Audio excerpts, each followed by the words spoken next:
raided by the military in September 2017, and you were not seen in public again until October 2018 when you showed up in Israel.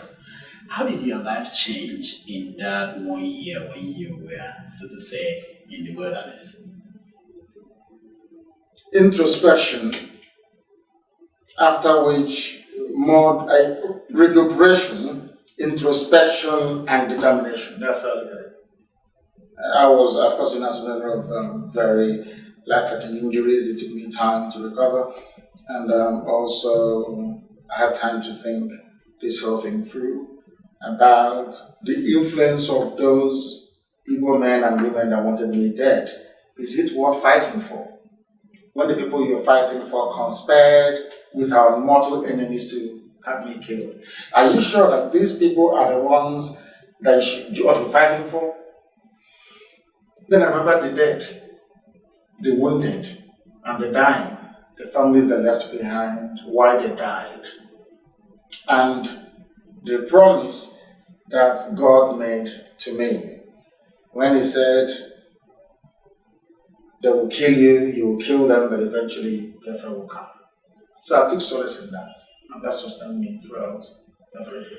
Now, there was this issue of you, nobody knowing where you were, and your lawyer saying to the government, we want you to produce Nnamdi Kanu.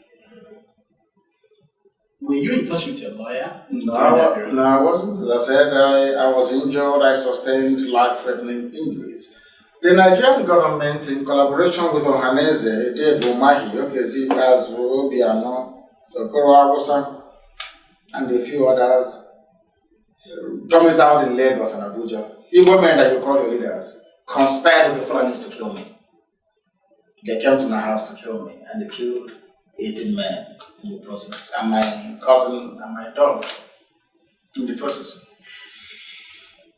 Given that we are black people, we were not sufficiently moved by that very injustice. The Yoruba media once again shifted the narrative that Nnamdi Kanu ran away, is no longer around. And after a while, that is why I hate them with a passion. After a while, some of you kidding, and after that the Fulefus joined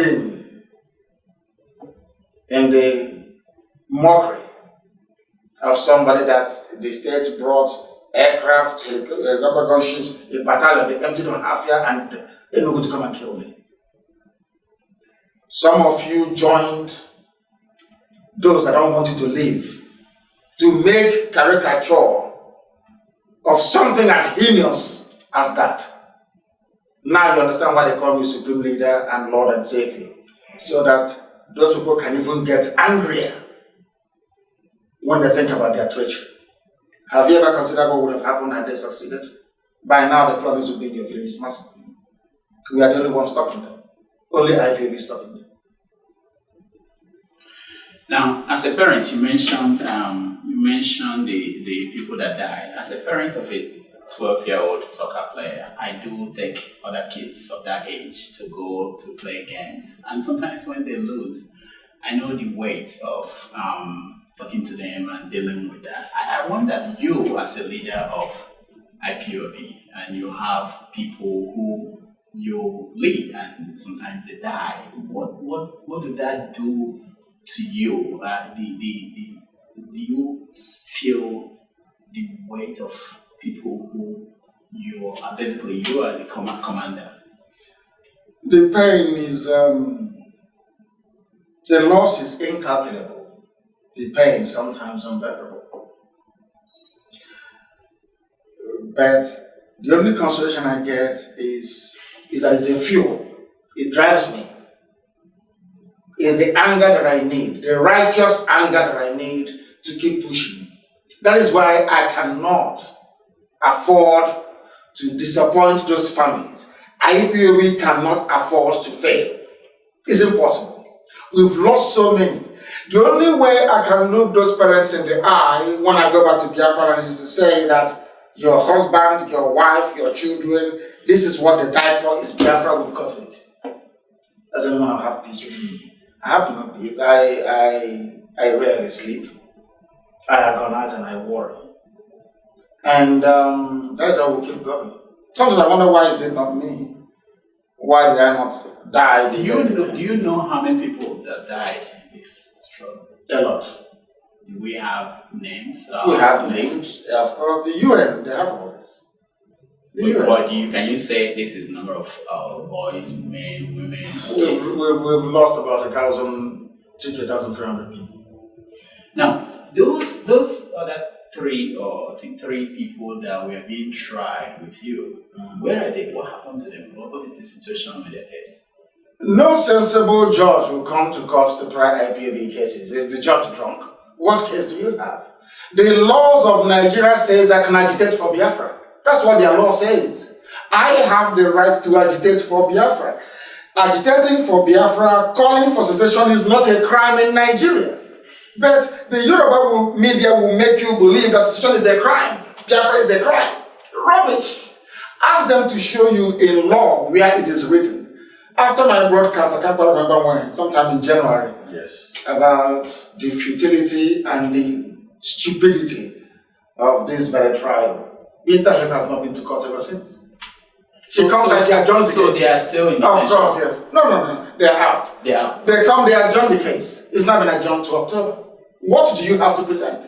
When the law says that it is not a crime to secede, not a crime to agitate, how can you be trying people for doing something that the law says they can do?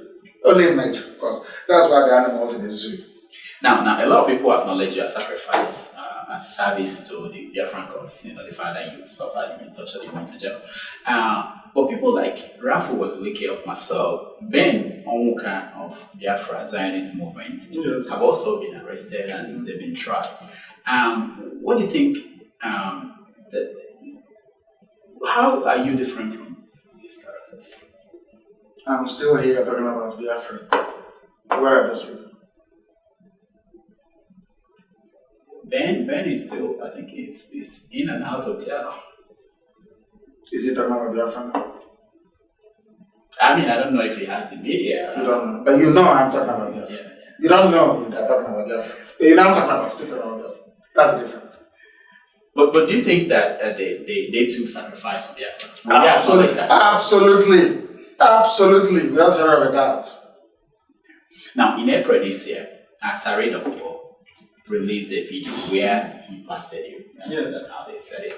He said a lot of things about you, that you were lying to people, that you betrayed your people and betrayed him, and you sent over 100 people for him to fortify. He called you con man and that you are an ungrateful person. He said that there is a mole in your organization.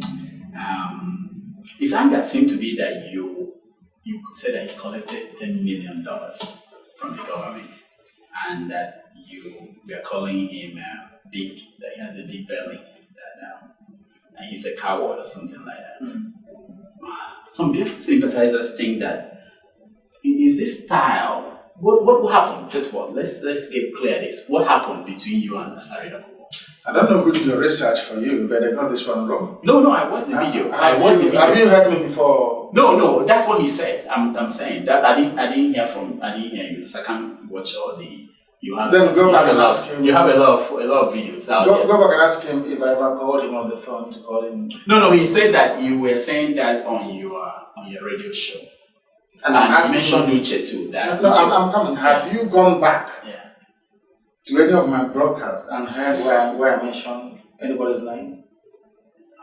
No, I mean I don't have that. So you're saying that it's wrong, but absolutely. But what is the relationship now? You need to go and ask him. For me, IPOB means Indigenous People of Biafra. So we are fighting for every Biafran, including those who are misguided, including those that may cast aspersions. And I don't come to accuse people without validity or proof. If I say you're a criminal, I'll tell the world what you stole, because I'm not a village dropout that will just come and mouth rubbish and disappear. And now you said this to me, I said that to you. It's too childish. I don't engage in that nonsense. But what I say to people is this. Most of these people controlled by the northern Fulani leadership. cannot stop Biafra. They can't. They will try and try and try and try.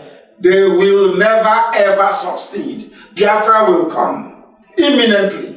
There will be war in the zoo and Biafra will come. Foreigners have brought the war to us. We need to engage them. Eventually you have to engage them. Forget, even some of those idiots in America hiding under their wife's wrapper, claiming nonsense, he's supreme leader, is all that rubbish. The fight will come to their villages.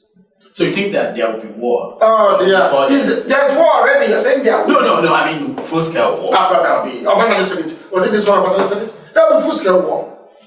How do you stop and somebody with AK-47 in your compound? How do you get it with 50 heads of cattle? How do you get him out of your compound? But by the way, what do you think about this policy, these ranches, this idea that they are proposing? It's what you people deserve. Nigerians, that's what they deserve because they don't listen to warning. I said it in that's the time it has come.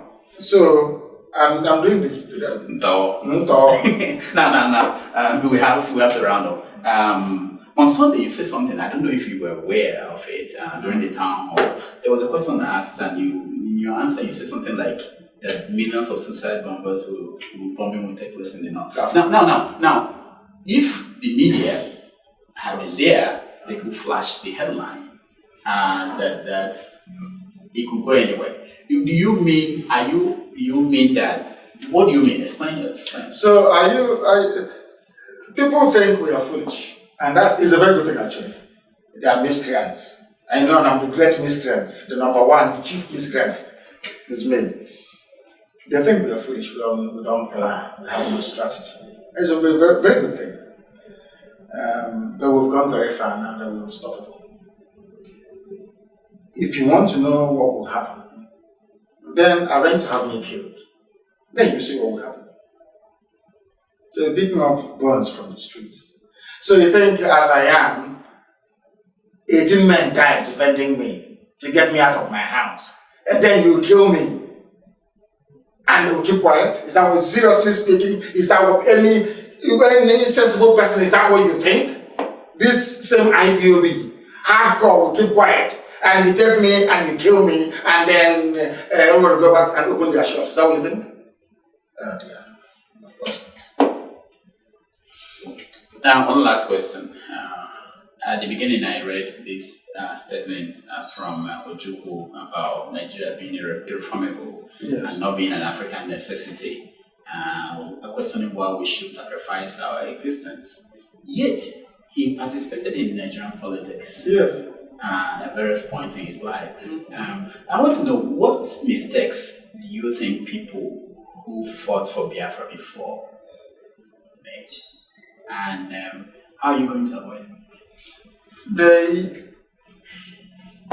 They made use of what they had around them.